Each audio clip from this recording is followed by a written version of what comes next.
الله من الشيطان الرجيم بسم الله الرحمن الرحيم الحمد لله رب العالمين الرحمن الرحيم مالك يوم الدين إياك نعبد وإياك نستعين اهدنا الصراط المستقيم صراط الذين أنعمت عليهم غير المغضوب عليهم ولا الضالين رب اغفر لي ولوالدي وللمؤمنين آمين. Saudara orang tua dan bapak semua yang sangat saya muliakan, untuk malam ini insyaallah kita bahas tentang seputaran permasalahan kurban. Karena alhamdulillah sekarang ini kita berada pada tanggal berapa? 24 bulan Dzulqa'dah tahun 1447.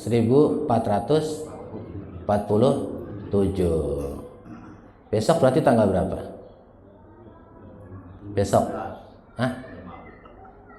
Tanggal Islamnya berarti besok tanggal berapa? Nah, besok masih tanggal 24. Kalau Islam kan terhitung mulai apa? Mulai habis maghrib. Mulai habis maghrib masuk. Nah, berakhirnya nanti menjelang maghrib. Kalau besok hari apa? Hari Selasa, berarti masih masuk tanggal 24 gitu. Paling kagak kita tahu lah. Jangan kita ngaku orang Islam, ngaku orang beriman, tapi tanggalan sendiri kita kagak tahu gitu. Ya tapi jangan kaku juga. Saya tidak merayakan tahun baru Masehi. Tahun baru saya adalah tahun baru Islam. Itu begitu ditanya, sekarang tanggal berapa? Kagak tahu. Lah. Jadi mah sama baik. Tapi jangan kaku juga. Jangan kaku. Kagak boleh ngadain tahun baru Masehi. Lah itu tanggalan yang kita pakai tanggalan Masehi. Nah kalau begitu tanggal gajiannya ya bulan Islam aja kalau begitu mah. Iya. Gak apa-apa karena kita ini pakainya kalender nasional. Untuk pembahasan permasalahan Idul Adha dan kurban, kita pakai kitab karangan Hadratus Syekh Al-Alim Al-Alamah Romo Kiai Haji Muhammad Arifin Fanani Kudus. Beliau ini gurunya guru kita. Gurunya Bapak Kiai Haji Muhammad Budi Santoso. Guru kita Kiai Haji Muhammad Budi Santoso itu menimba ilmu bersama beliau di Kudus 13 tahun. Beliau mengarang kitab, judul kitabnya namanya Al-Arfan. Sudah diterjemahkan biar gampang dimengerti, cuma sayangnya tidak diperjualbelikan. Ini khusus untuk santri doang. Kebetulan kan anak saya mondok di sono waktu itu sebelum saya pindahin ke Ruby. Gak apa-apa, nyimak aja, gak apa-apa. Nanti sekiranya mungkin ada hal yang perlu dipertanyakan, gak apa-apa, kita diskusi. Kurban. Apa itu kurban? Kurban yang sering kita kenal, kita sebut dengan udhiyah. Udhiyah pakai do. Udhiyah. Yaitu jenis hewan. Jenis hewan yang dikurbankan. Hewan yang dikurbankan itu ada berapa? Apa aja jenisnya? Ada 4. Yang pertama onta. Yang kedua sapi. 3 kebo. Yang keempat kambing. Nah, selain daripada itu kagak bisa, kagak boleh. Saat saya punya gajah gede banget, boleh gak dikorbanin? Ya kagak boleh. Apalagi jerapah, dagingnya banyak, ya kagak boleh tetap. Selain 4 hewan itu tidak boleh.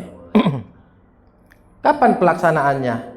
Tanggal 10 sampai tanggal 13 Dzulhijjah. Insya Allah kita nanti tanggal 10 itu jatuh pada hari Rabu, insya Allah ya. Insya Allah jatuh pada hari Rabu bertepatan dengan tanggal 27 Mei 2026. Landasannya apa kurban itu? Ya tentunya firman Allah Subhanahu wa taala dalam surah Al-Kautsar ayat yang ke-3 yang terakhir. Fasholli li rabbika wanhar. Itu landasan dalilnya. Dirikanlah sholat karena Allah dan berkurbanlah. Karena korban ini perintah Allah, berarti hukumnya apa? Sunnah muakkad. Sunnah yang mendekati daripada kewajiban. Kenapa tidak diwajibkan? Nanti memberatkan hamba Allah, memberatkan umat Nabi Muhammad. Kalau yang punya berkemampuan, kalau yang tidak nanti kan membingungkan. Sedangkan zakat aja, zakat fitrah, kalau kita nggak kuat, kita nggak mampu, itu boleh kita kagak zakat, bahkan kita dapat zakat, masuknya ke fakir atau miskin, itu zakat fitrah, apalagi korban. Tapi nanti tentunya ada keutamaan di dalam kurban itu. Ada keutamaan penting yang didapat oleh orang-orang yang berkurban. Jadi sangat bersyukur dan beruntung orang-orang yang pada tahun ini ikut kurban atau mungkin tahun-tahun sebelumnya pernah berkurban juga. Kita baca di sana. Wa an Ali radhiyallahu anhu, dari sahabat Ali radhiyallahu anhu. Ali tahu kan? Ali sahabat Nabi sekaligus menantu Nabi, sepupu Nabi juga. Karena bapaknya Ali, siapa namanya? Abu bapaknya Ali, Abu Thalib. Bapaknya Ali, Abu Thalib, mamangnya Nabi. Nah, jadi Nabi sama Ali sepupu atau saudara misan, sekaligus mantu. Karena Ali menikah dengan putri Nabi, Sayyidatina Fatimah Az-Zahra. Sahabat Ali ini termasuk sahabat yang paling cerdas, yang paling pintar, dan tidak ada yang nandingin dalam pertempuran. Termasuk juga punya gelar Sibtullah, pecutnya Allah. Siapapun yang tanding dengan Ali, maka ya akan kalah dengan Ali, kecuali Rasulullah. Suatu ketika Ali ini berkata kepada Rasulullah bahwa sampai saat ini belum ada yang mampu mengalahkan Ali. Karena memang siapapun yang bertempur dengan Ali pasti kalah. Ya karena Ali gelarnya Sibtullah, pecutnya Allah. Apa jawaban Nabi kita? Ada Ali, di sebuah bukit nanti kau temui pemuda itu. Nanti kau akan bertanding dengannya dan kau akan kalah. Singkat cerita, berangkatlah Ali, ketemu dengan pemuda itu. Nah, cuma pemuda itu sayangnya apa? Mukanya ditutup semua seluruh badannya ditutup, tidak kelihatan wajahnya. Setelah pertempuran, betul Ali kalah. Nah, akhirnya apa? Begitu dibuka, pemuda itu adalah baginda Rasulullah Shallallahu Alaihi Wasallam. Nah, ini menandakan jangan belagu. Tahu belagu? Jangan sok, jangan sombong. Karena di atas langit masih ada langit, di atas orang pintar masih ada orang pintar. Jangan ngerasa paling pintar. Pintar boleh, ngerasa paling pintar kagak boleh. Hebat boleh, tapi ngerasa paling hebat ya kagak boleh.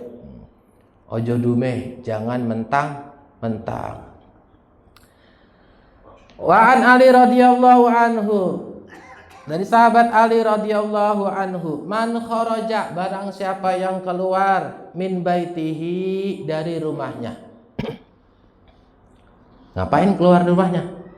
Ila syira'il udhiyati, untuk membeli atau ke tempat penjualan hewan kurban. Jadi barang siapa yang keluar dari rumahnya untuk membeli hewan kurban, kana lahu bikulli khatwatin asyara hasanatin, maka setiap langkah kakinya itu dibalas 10 kebaikan. Ini kita keluar nih, kitanya mau beli kambing atau beli kebo atau beli sapi. Nah, itu satu langkah kaki kita itu dibalas 10 kebaikan. Terus kalau kita ke sononya naik mobil atau naik motor atau naik sepeda gimana? Ya tetap dihitung langkah. Jadi hitungan langkah dari rumah kita ke tempat pembelian. Berapa dibalas? 10 kebaikan. Jadi satu langkah kaki kita menuju tempat pembelian hewan kurban itu dibalas 10 kebaikan. Ya tentunya kalau kita beli, kalau kita nget-nget doang maka kagak lah. Yang dimaksud kalau kita beli, mau kemana? Mau ke tukang sapi, tukang kambing. Nah, kata guru katanya dibalas 10 kebaikan. Nah, kalau nget-nget dong maka kagak. Yang dimaksud mau beli buat korban. Wa muhya anhu asyara sayyi'atin, dan setiap langkahnya itu dihapus 10 keburukan. Tadi dicatat 10 kebaikan. Nah, kemudian dihapus 10 keburukannya. Apakah cuma itu? Masih banyak lagi keutamaannya. Wa rufi'a asyru darajatin, dan diangkat derajatnya oleh Allah Subhanahu wa taala 10 derajat untuknya. Jadi ini baru jalan doang. Keluar rumah pengen beli sapi atau beli kambing. Itu satu langkah dihitung 10 kebaikan. Dan dihapus 10 kejelekan atau keburukan. Dan bukan cuman itu doang. Diangkat juga 10 derajat kita oleh Allah Subhanahu wa ta'ala. Itu baru ngapain? Baru menuju tempatnya doang. Nah, begitu sampai tempat penjualan, biasanya kita ngapain? Kan ngiat-ngiat ya. Terus disamperin sama tukangnya, pedagangnya. Nah, terus kita ngiat-ngiat, ujung-ujungnya ngapain kita? Ngobrol, nawar, bener. Apakah nawarnya itu ada pahalanya? Ada. Kita bahas. Nawar ada pahalanya. Nawar kurban, bukan nawar beli yang lain. Emang boleh nawar? Boleh.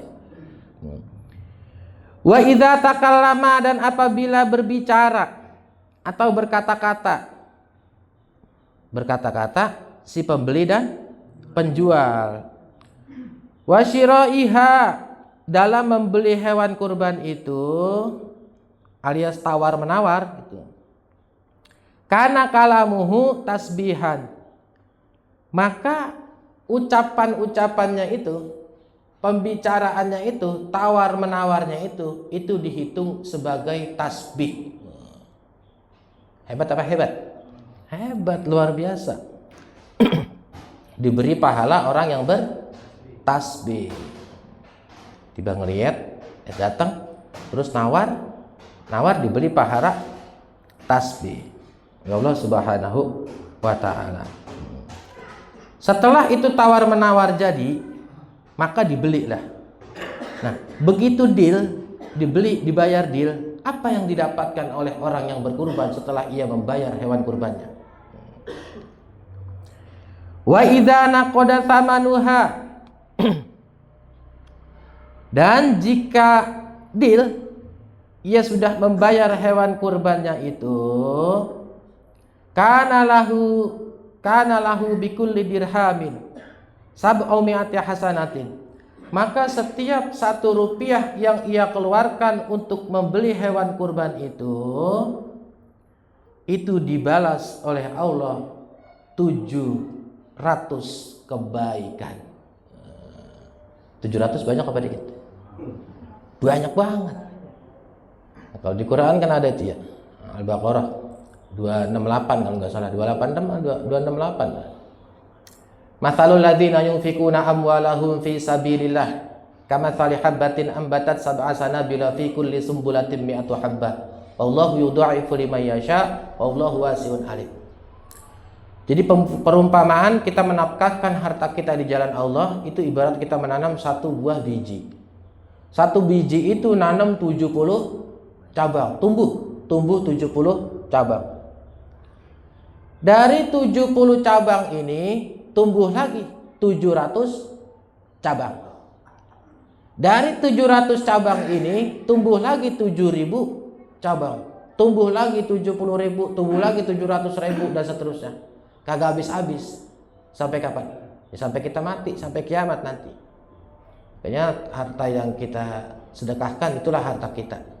Harta yang kita makan akan jadi kotoran, yang kita simpan bakal jadi rebutan, tapi yang kita sedekahkan itulah harta kita yang sesungguhnya. Berapa harta kita? Ya kita sendiri yang tahu. Harta kita yang sesungguhnya yang sudah kita sedekahkan untuk musola, untuk masjid, untuk pondok, yatim dan lain sebagainya. Nah, nanti itu yang bakal jadi perantara penolong kita. Makanya termasuk orang yang membeli hewan kurban itu, setiap 1 rupiah yang ia keluarkan dibalas 700 kebaikan. Kagak ada sejarahnya orang habis beli hewan kurban terus dia bangkrut, kagak ada. Kagak ada sejarahnya orang habis sedekah terus dia bangkrut, gak ada. Justru malah ditambahin. Karena rumus sedekah itu 1 diambil 1 sama dengan 11. Kalau rumus matematika 1 diambil 1 0. Tapi kalau rumus sedekah 1 diambil 1 sama dengan 11. Tambah banyak. Jadi jangan pernah takut. Apalagi ini kan event gitu, yang istilahnya setahun sekali. Jangan sampai nanti kita mati, kita belum pernah berkorban. Kita hidup itu harus punya ungkapan terima dan kasih. Selama ini kita nerima mulu daging dari panitia, tapi kita kagak ngasih-ngasih. Nah, kalau kata orang Jawa, gelem mangan orang gelem ngising gitu. Tapi jangan jangan kita artiin pakai Betawi, jangan. Dia maunya itu doang gitu, agak mau ngasih, maunya dibagi doang. Bagaimana caranya? Kita punya duit goceng sehari. Tahu goceng? 5.000. Banyak apa banyak? Banyak, kalau bagi yang nggak punya mah banyak. Celengin goceng sehari. Sebulan berapa? 150.000. Setahun? 1.800.000. Dapat belum? Dapat tapi kecil. Paling dapat yang gembel, yang kuntet. Jangan. Anak cempe, belum, kagak boleh cempe. Nanti kita bahas nanti. Syarat kambing atau sapi itu usia berapa? Nah terus ya udah simpan dulu. Nungguin 2 tahun. Tadi kan 1.800.000. Kalau 2 tahun berarti berapa? 3.600.000. Dapat gede banget itu. Gembrot kambingnya. Atau ngikut sapi, itu pun masih ada sisanya. Cuman ya jangan dikorek-korek. Kagak punya duit pengen ngerokok, dikorek. Ya kagak, sudah kalau begitu mah. Biarin. Nah biarin dia banyak dulu. Ada Kang Baso, pengen banget makan baso, kagak punya duit, dikorek, kagak banyak lah. Ini nggak dikorek, dibelah, dicomot gitu. Ya kagak penuh, biarin aja, matiin 2 tahun. Ya insya Allah 2 tahun nanti kebeli. Kan ada itu Quran itu surah Al-Munafikun. Ayat terakhir, Rabbi laula akhartani ila ajarin qarib fa asaddaqa wa akum minas sholihin. Ya Allah, hidupin lagi saya ya Allah ke dunia. Ngapain? Buat sedekah. Bukan buat suruh sholat, bukan buat suruh puasa, bukan buat suruh zakat, tapi buat sedekah. Karena pahala sedekah itu nanti akan menyelamatkan orang di kubur dan di akhirat. Kita lanjutin. Terus setelah membayar itu, apakah sampai di sini doang keuntungannya? Wah, masih banyak lagi. Wa idza tarahaha alal ardi yuridu dzabhaha. Dan apabila hewan kurbannya itu ditidurin, mau dipotong. Tadi kan habis dibeli nih. Habis dibeli kan dianterin sama abang-abangnya tuh. Nah, dianterin ke musola atau ke masjid atau ke tempat pemotongan. Nah, itu hewan kurbannya diribain, ditidurin, mau dipotong.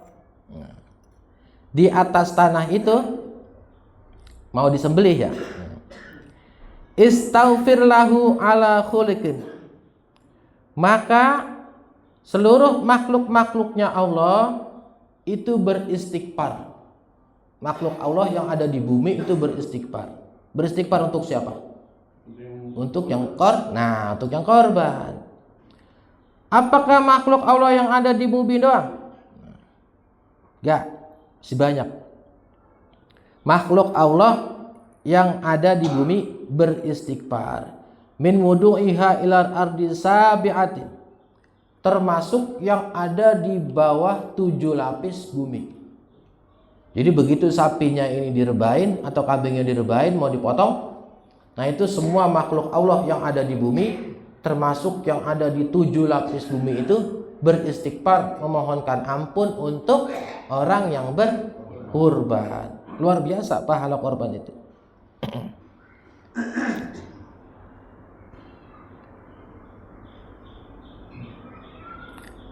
Yang ada di bumi dan 7 lapis bumi itu memohonkan ampun untuk orang yang berkurban. Wa idza ahraqa dammaha, dan jika ia mengalirkan darahnya, darah hewan yang dipotong itu, entah itu sapi, kebo ataupun kambing, khalaqallahu bikulli qatrati dammiha, maka Allah Subhanahu wa taala jadikan setiap tetesan darahnya itu asyaratan minal malaikati yastaghfiruna lahu ila yaumil qiyamah. Setiap tetesan darah yang ngalir dari sembelihan hewan kurban, Allah jadikan seluruh malaikat-malaikatnya Allah itu memohonkan ampun untuk orang yang berkurban itu ila yaumil qiyamah, sampai hari kiamat. Ya karena emang sedekah itu kagak habis-habis pahalanya. Ya, kalau kita belum bisa sedekah jariyah, jangan ngelakuin dosa jariyah. Apakah sampai di situ doang? Kagak, masih ada lagi. Wa idza qasamalah miha, dan apabila ia membagikan daging kurbannya, tadi kan dipotong, habis dipotong biasanya diapain? Nah, dicacak dulu, dikulitin, dicacak, nah, terus kan dibagi-bagiin tuh, ditandingin terus dibagiin. Apabila dia membagikan hewan kurbannya kepada para mustahiknya, nah tadi, kana lahu bikulli luqmatin sayyi'atin, maka saya ulang, wa idza qasama lahmiha, dan apabila ia membagikan hewan kurbannya tersebut, kana lahu bikulli luqmatin sayyi'atin, satu potong daging yang diberikan untuk para mustahiknya itu misla itqin raqabatin min waladin Ismail alaihi salatu wassalam, daging yang diberikan kepada para mustahiknya itu maka ibarat atau sama dengan ia memerdekakan seorang budak dari Bani Ismail. Ini luar biasa. Satu aja bebasin budak itu jaminannya segera. Cuma sekarang budak udah nggak ada. Pembantu bukan budak, beda. Kalau budak itu orang yang boleh diperjualbelikan dan dia kerja kagak digaji. Yang ada pada zaman Nabi. Nah ini hebatnya Nabi kita. Makanya budak itu nggak ada, dihilangkan, dihapus, dimerdekakan. Jadi apabila ia bagikan daging kurbannya kepada para mustahiknya, ya fakir miskin atau siapa, itu satu potongan daging itu bernilai pahala ibarat dia memerdekakan budak dari keturunan Ismail, Bani Ismail. Luar biasa. Nah, ini ada dalam Durratun Nasihin halaman yang ke-76. Nah, tadi dalilnya udah kita bahas, landasannya udah. Sekarang hukum kurban. Hukum kurban itu sunnah muakkadah, sunnah yang sangat dianjurkan, artinya mendekati daripada kewajiban, hampir mendekati wajib. Yang kedua, dihukumi juga alal kifayah. Apa itu alal kifayah? Jadi melaksanakan dari salah seorang anggota keluarga untuk menggugurkan daripada anjuran tersebut. Jadi satu keluarga kita ini katakan satu rumah itu ada 10 orang katakan. Nah itu cukup satu yang korban, cukup satu orang sekedar menggugurkan daripada perintah Allah, perintah Rasulullah Shallallahu Alaihi Wasallam. Terus kalau misalnya punya rezeki dia korban semuanya, ya bagus. 10 orang yang ikut semua korban semuanya, ya itu malah lebih bagus, lebih afdol. Tapi 1 orang sudah mewakili untuk menggugurkan daripada anjuran berkurban. Tapi kalau semuanya ya boleh. Namun hukum kurban itu bisa menjadi wajib kalau kurbannya itu diniati kurban nazar. Benar Pak Haji?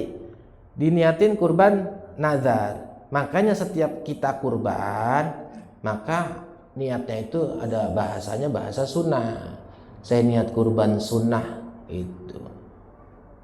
Kalau kagak ada sunnahnya nanti jadi wajib. Kalau wajib itu ya masih pahalanya tentu lebih gede. Kagak boleh makan tar yang korban. Kagak boleh makan daging korbannya. Nah, tapi panitia biasanya ntar bilangin, yang masuk korban wajib atau nazar ntar dipisahin. Kalau kagak dipisahin, ntar kecampur. Korbannya si A, katakan Pak Ijo lah, katakan Pak Ijo korbannya korban nazar. Nah terus kagak dipisahin, dicampur itu.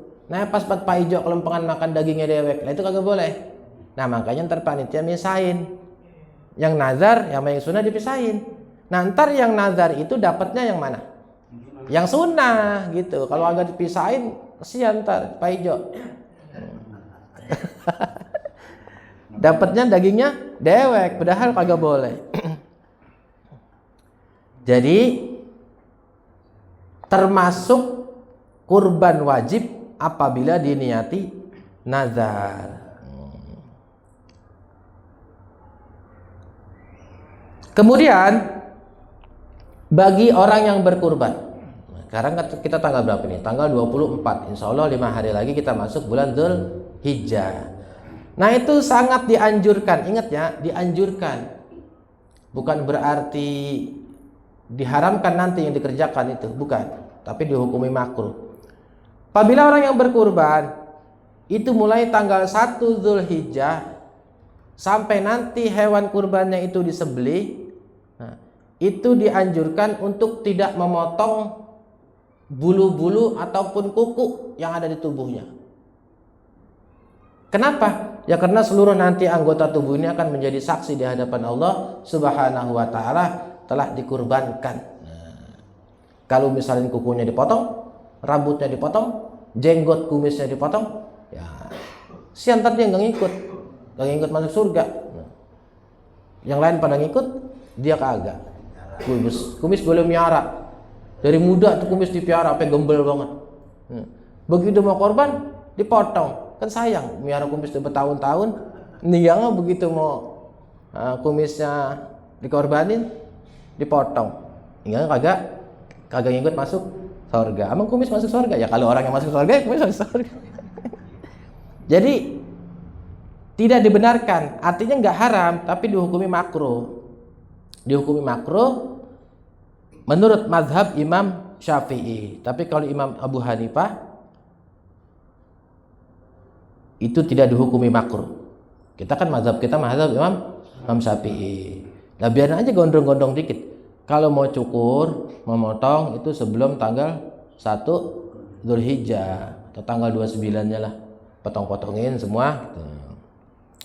Termasuk bulu-bulu itu nanti mendapatkan pahala.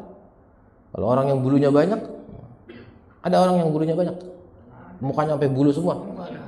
Ada nggak? Ada Sun Gokong. Sun Gokong kan mukanya bulu semua. Itu kalau misalnya Sun Gokong di agamanya Islam terus dia korban, itu semua bulu-bulunya dapat pahala itu. Ada, cuman kita mungkin belum tahu. Andai kata ada juga mungkin nggak mau dimasukin ke berita kali orang. Selesai jenis hewan yang dikurbankan dan persyaratannya. Jenis hewan kurban tadi ada berapa? Ada 4. Sapi, kebo, onta, kambing. Kita bahas dari yang kecil dulu. Kambing.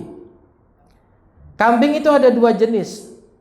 Yang pertama kambing domba yang kita kenal dengan kambing gembel. Tahu kan? Yang bulunya banyak itu. Nah, kenapa dinamain kambing gembel? Karena bulunya. Iya, karena bulunya kayak gembel, makanya dinamain kambing gembel. Padahal bukan kambing gembel, bukan. Kambing domba. Termasuk kambing Garut tuh masuk ke kambing domba itu. Bahasa kibas gimana?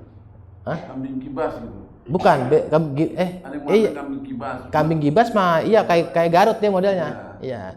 Gibas model kayak Garut. Tanduknya baplang gitu tuh, muter kayak obat nyamuk. Nah. Jadi kalau kambing gembel atau kambing domba itu usianya harus 1 tahun lebih, masuk tahun ke-2. Kurang dari 1 tahun, cempek kalau bahasa kita mah. Kambing anak kambing. Nah, yang buat sate itu, yang buat sate batibul. Nah, itu belum boleh karena belum cukup umur.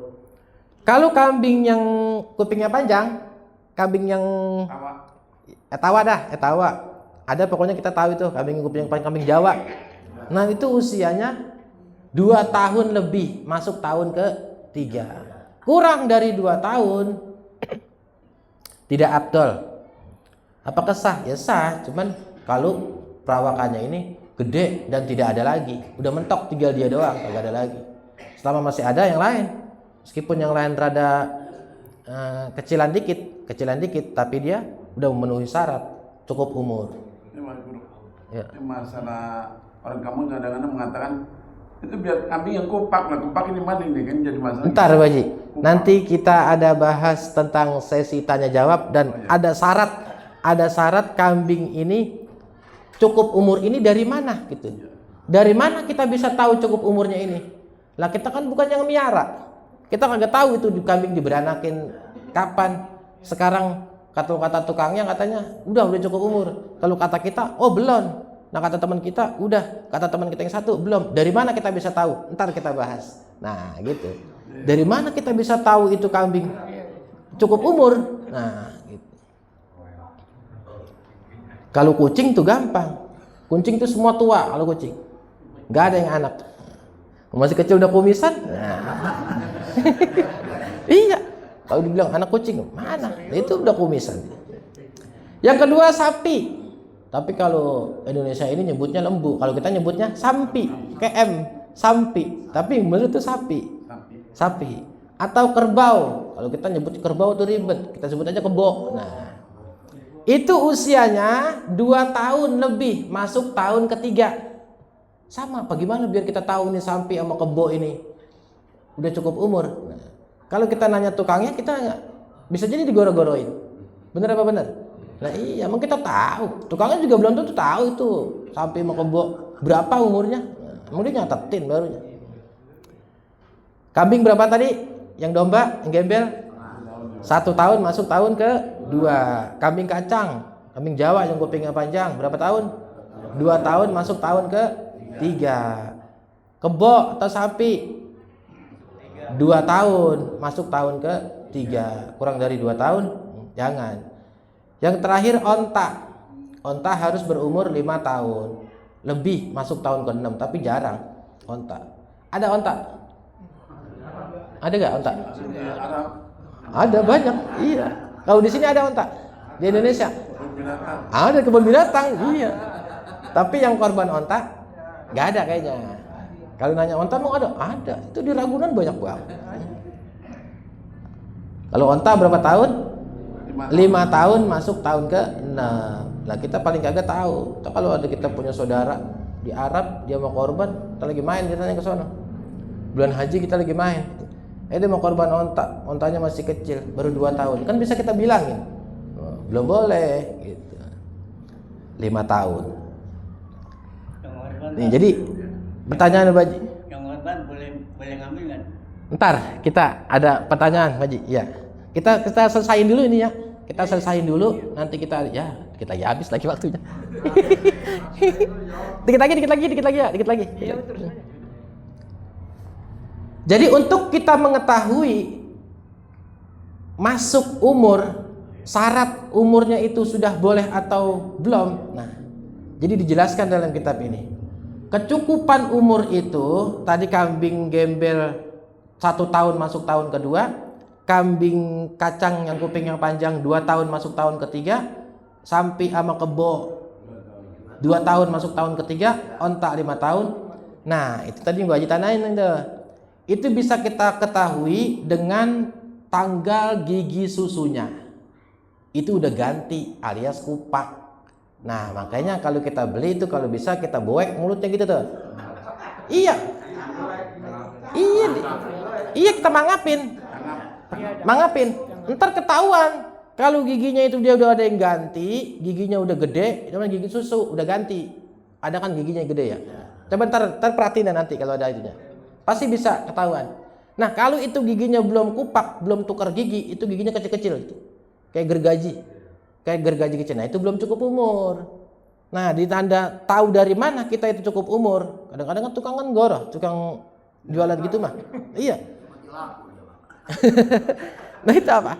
Itu giginya kecil-kecil. Itu belum kupak, belum cukup umur. Namanya kupak itu Baji. Jadi dia ganti gigi dari gigi yang kecil itu, dia giginya copot, ganti kayak bocah lah gitu. Kupak. Nah, jadi gede. Terus kalau semuanya giginya udah gede-gede banget ini, nah itu malah lebih afdol. Udah tua kalau gitu mah mantap kalau gitu. Nah terus yang kedua, satu lagi habis ini baru kita tanya jawab. Kemudian korban kambing itu untuk satu orang, nggak boleh untuk rame-rame. Kadang-kadang kan kalau di sekolahan itu ya, di sekolahan, di pabrik, pada patungan beli kambing, ngeluarin arangan apa 20.000 apa 30.000, itu bukan korban namanya, sedekah. Emang boleh? Boleh, cuman bukan masuk ke korban, karena korban itu harus, kalau kambing harus satu orang, kambing satu orang, kebo ataupun sapi atau onta itu 7 orang, termasuk nanti. Nah, mudah-mudahan masih cukup ya, nggak cukup ya pertemuan selanjutnya. Untuk panitia biasanya kan orang pada nitip kambing. Nah itu kan yang beli panitia. Nah itu sebelum sampai tempat sini itu harus ditentuin dulu. Contoh Bang Heri beli 1, Ngaji beli 1, Ngaji Sawan beli 1, siapa lagi beli 1, totalnya ada 10 ekor. Nah itu di tempatnya itu harus dinamain. Ini kambing Bang Heri, ini kambing Bang Haji Sawan. Nah jangan udah nyampe tempat itu belum dinamain kambing siapa. Soalnya apa? Itu duitnya dijadi satu, duitnya nyampur. Di sini begitu ya, nyampur kan? Duitnya dicampurin, dititipin ke satu orang biasanya atau ke bendahara. Nah iya, nah itu kalau duitnya nyampur itu kagak boleh. Makanya nanti di sono di tempatnya nih, itu ditentuin ini kambing siapa, ini kambing siapa, ini kambing siapa, sebelum dibawa ke kemari. Karena itu statusnya duitnya masih nyampur. Nah kecuali kalau sampai bakal dia mau kebo, emang buat 7 orang. Nah kita beli namain sapi A siapa, sapi B siapa. Nah untuk lebih jelasnya nanti kita diskusi aja, karena waktunya udah habis, nanti kita tanya jawab aja, nggak apa lebih dikit itu. Termasuk juga biasanya nih itu kulit pada dijualin sama panitia, itu boleh apa kagak? Nah terus biasanya itu kaki pada dibawa pulang sama warga, buntut dibawa pulang, itu boleh apa kagak? Termasuk maaf itu torpedo kita skip. Torpedo itu pada berebut, pada dibawa pulang, itu boleh apa kagak? Nah, macam-macam dah itu harus kita bahas, karena kita ya walau bagaimanapun juga kita harus ngerti, harus paham yang mana yang boleh, yang mana yang kagak boleh. Jangan sampai cuman gara-gara torpedo, jangan sampai cuman gara-gara buntut, ntar isep kita berat di sono. Tibang buntut, tibang torpedo digondol. Nah, itu kan kita namanya nyolong torpedo orang lagi. Nyali, kagak ada yang berani orang nggak nyali. Pahit banget, pahitnya minta ampun tuh nyali. Ya kalau kagak pecah lagi, kalau gede banget segini. Kalau gede udah kita pecah lagi. Ya. Kalau kambing kebanyakan ada juga yang berani. Masih boleh nggak itu guru? Apa? Nyali? Boleh buat obat. Kan buat obat. Ya, kalau buat iseng-iseng kagak boleh karena pahit, kurang gawean gitu. Ini minum jamu kalian. Tapi kalau emang buat obat, niatin buat obat ya boleh. Soalnya nyali itu kagak najis. Enggak, maksudnya perlu persetujuan dulu nggak tuh? Lah iya dong, harus. Terkait persetujuan harus. Itu nyalinya siapa? Lagi menelan baik. Ya. mentalan baik. Waktunya habis.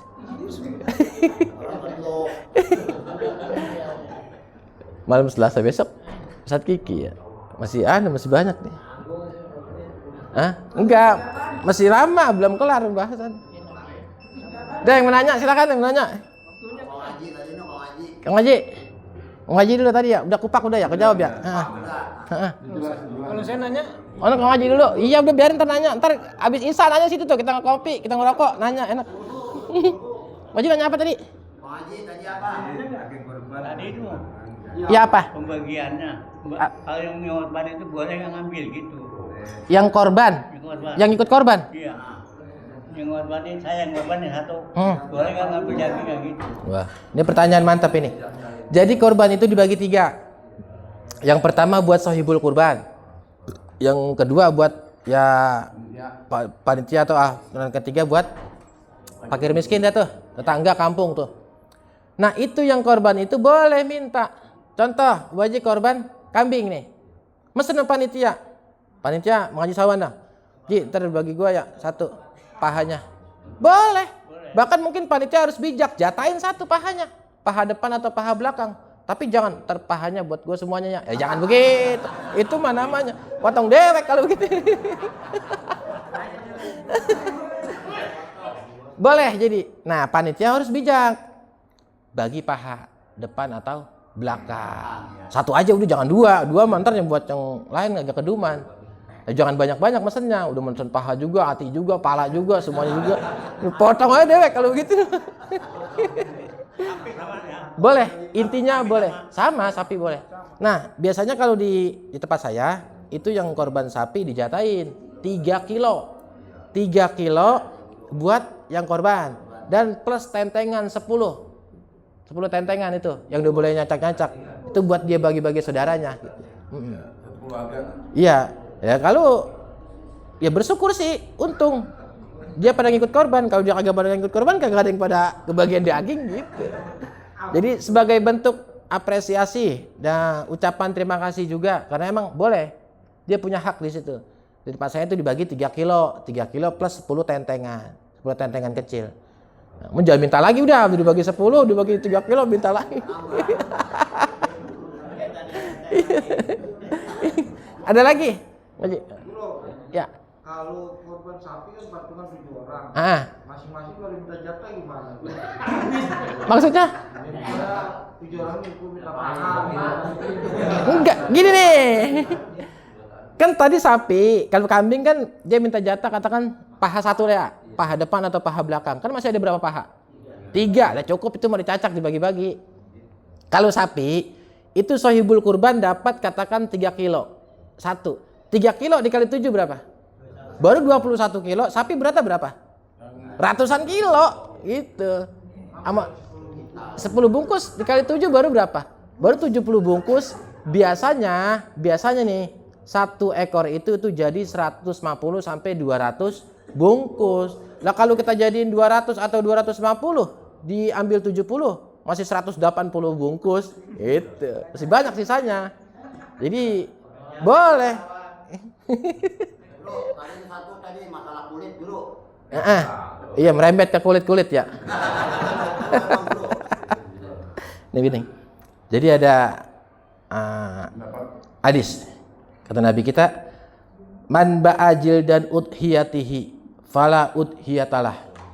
Barang siapa yang menjual hewan atau kulit kurbannya itu, maka kurbannya tidak sah. Kagak boleh. Nah terus gimana itu kulit? Semua itu hewan kurban harus dibagiin. Kecuali enya mau buang. Yang mau ngambil ya silakan buat pupuk apa buat melester. Dulu kan zaman dulu pakai gituan ya. Iya, tanah. Buat moles. Zaman dulu, zaman sekarang mah agak ada. Iya, buat itu dah pokoknya. Ngalamin, saya juga ngalamin dulu. Nah, terus itu ini enggak apa-apa, lewat. Apa? Dikit ya, dikit lagi. Ya soalnya besok udah ganti, bukan saya. Nah, terus itu dijual, kagak boleh, karena semuanya itu harus dibagiin. Nah terus masa iya itu kulit kita potong-potong, kita bagiin? Lah orang dapat kulit katakan segini ya, sejuring kecil banget. Dia mau masak, nanggung. Dia kagak masak dibuang, sayang kagak boleh.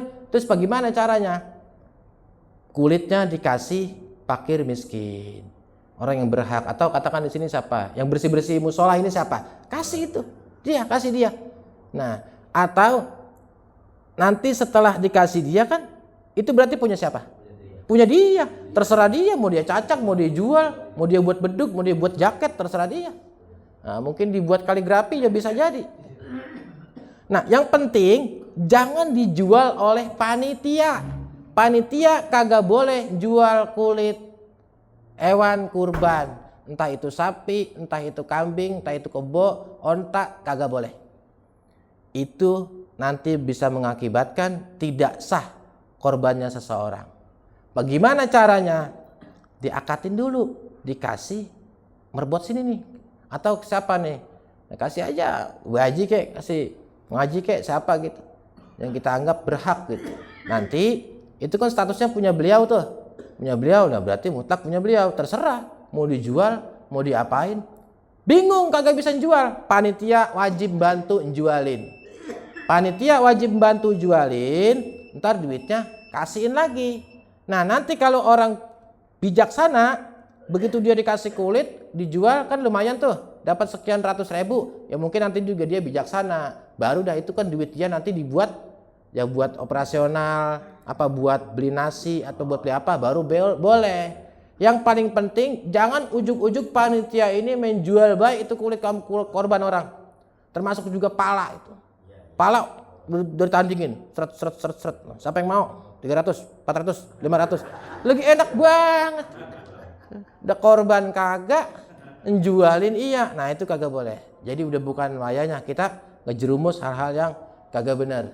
Kita lurusin, kita benerin, biar supaya kita ibadahnya abdol. Termasuk juga panitia sebisa mungkin jangan pakai celana buntung yang di atas dengkul, itu nutupin aurat. Kita lagi ngapain itu? Kan lagi ibadah korban, walaupun kita kotor, megang tai, megang darah, tapi kan kita lagi ibadah. Sebisa mungkin pakaiannya yang rada sopan, termasuk yang motong punya wudu, ngadep kiblat. Sebenarnya masih banyak yang harus disampaikan ini. Itu. Jadi jangan mentang-mentang itu pakai celana buntung asik banget. Pakai kaos ini, ngetek. Mana ada panonya lagi sebelah sini? Ya, lagi pede banget. Rokok betantang. Jangan, harus yang sopan. Pakai pakaian yang nutupin aurat, celana panjang lah paling ya, atau sarung, kaos boleh, jangan pakai kemeja, mau kondangan rapi ya, mesti pakai kaos. Gitu ya, udah cukup ya, dah. Nanti kalau mau nanya lagi, anu aja sama Bang Haji, mau Haji Sawan, request tadi Bang Haji sampein ke saya kalau mau nanya. Kalau kagak bisa ya ntar saya tanya guru saya, gitu. Biasanya saya gitu. Dah, mudah-mudahan